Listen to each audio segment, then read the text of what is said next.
There's a pattern you can see from space, hundreds of them scattered across every continent. Star-shaped fortifications, perfect geometric forms with angular bastions radiating outward in precise mathematical arrangements. The official story says they were built between the 15th and 19th centuries as military defences against cannon fire. That the star shape provided overlapping fields of fire, eliminated blind spots, allowed defenders to cover every approach with musket and artillery. But here's what that explanation doesn't address. Why do these structures, built across different continents by different cultures, who supposedly had no contact with each other, all follow the same exact geometric principles? Why do their layouts match precisely with the circuit diagrams we use today for electrical distribution systems? Why were they almost always built on elevated ground near water sources?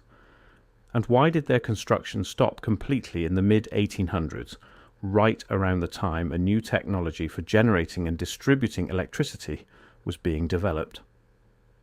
The standard historical narrative says these are military fortifications, defensive positions, but if you overlay a star fort's floor plan with a modern electrical substation circuit diagram, they're identical.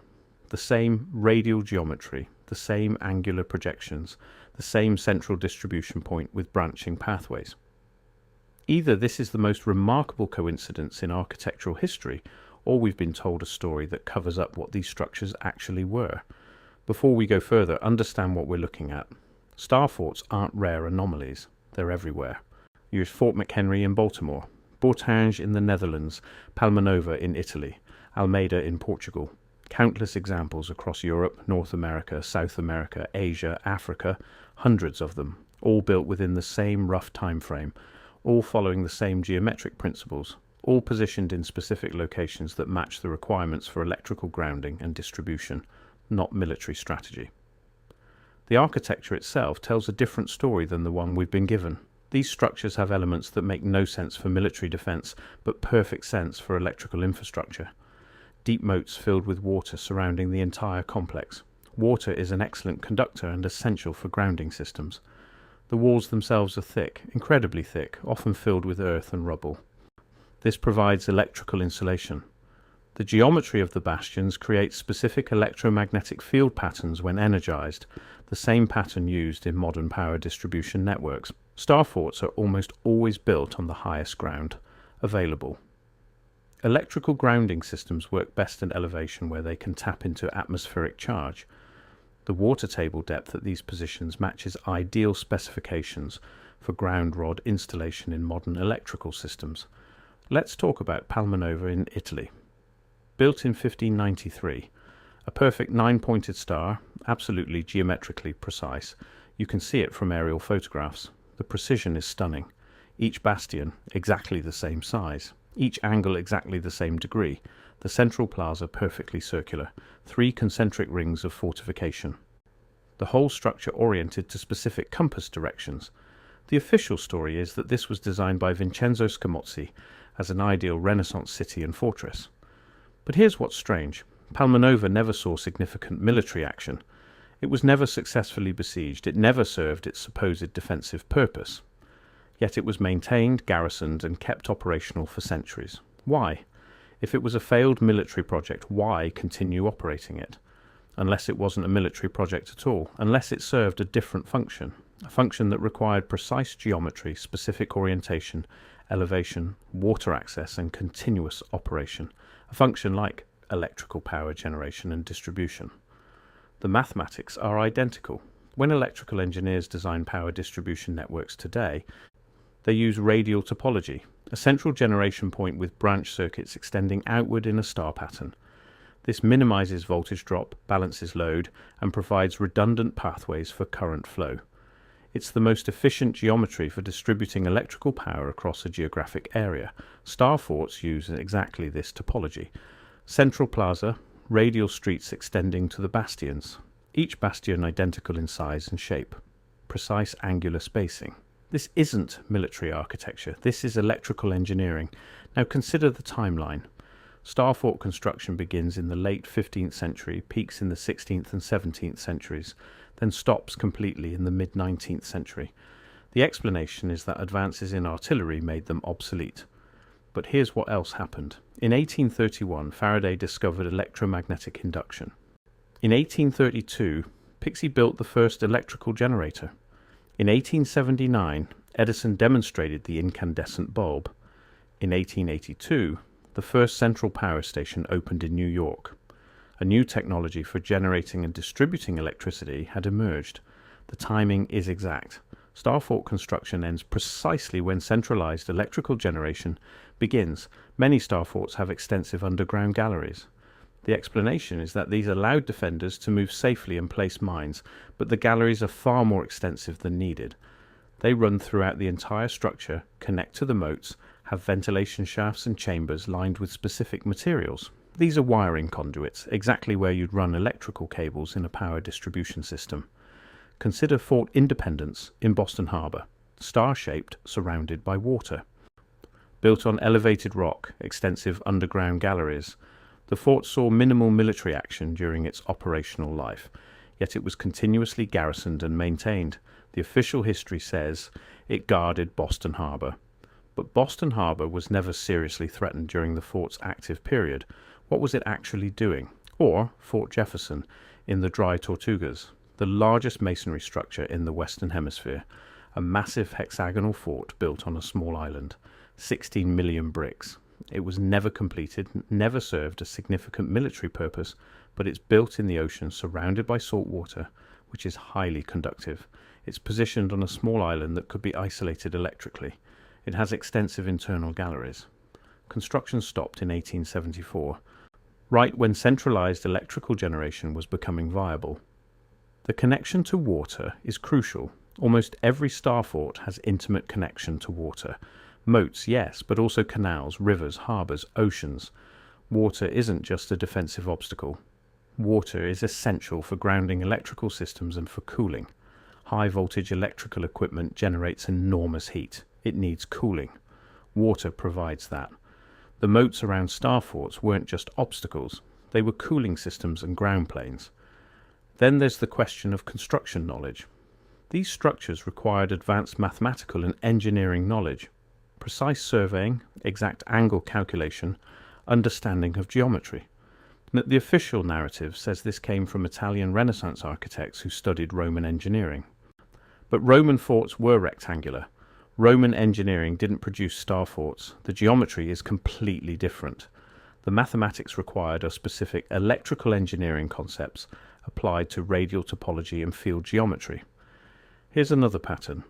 Star forts are often found in networks, not isolated installations, but groups of them spaced at specific distances. The explanation is that they provided mutual support, created defensive zones, controlled territory. But the spacing is odd for military purposes, often too far apart for visual signaling or rapid reinforcement. The spacing makes perfect sense for electrical distribution networks. You need multiple substations spaced at distances determined by voltage drop and load requirements. The spacing between star forts matches these electrical requirements far better than military ones. They're positioned like nodes in a power grid, not like defensive strongpoints in a military campaign. The construction materials are telling. Star forts used enormous quantities of earth fill between stone faces. The explanation is that earth absorbs cannonballs, but earth is also excellent for electrical insulation and creating specific capacitance. The wall thickness, often 20 to 30 feet, is excessive for stopping cannon fire but ideal for electrical insulation. Some forts have metal elements embedded at the bastions at specific geometric points, exactly where you'd place conductors and grounding elements. There's documentary evidence that doesn't fit. Reports from the 17th and 18th centuries mention strange lights at star forts. A hand glows in the air during storms, unusual sounds, tingling sensations when touching certain walls. These reports are dismissed as superstition or exaggeration, but they're exactly what you'd experience around high-voltage electrical equipment. Corona discharge, St. Elmo's fire, electromagnetic fields strong enough to feel. The garrison sizes are suspicious. Star forts were often garrisoned with more men than needed for their defensive role. Fort Jefferson, which never saw combat, had provisions for 1,500 men. Why? If it's just a fort that never fights, why maintain such a large garrison? Unless those men weren't soldiers, unless they were operators and maintenance personnel for electrical systems. Look at what happened to star forts after decommissioning. Many were completely demolished, materials recycled or buried. Torn historic fortifications are usually preserved, but star forts were frequently destroyed as soon as they were no longer needed. Those that remain are often modified, interior structures removed, underground galleries filled in, metal components stripped out, geometric precision obscured, a systematic effort to erase evidence of their original function.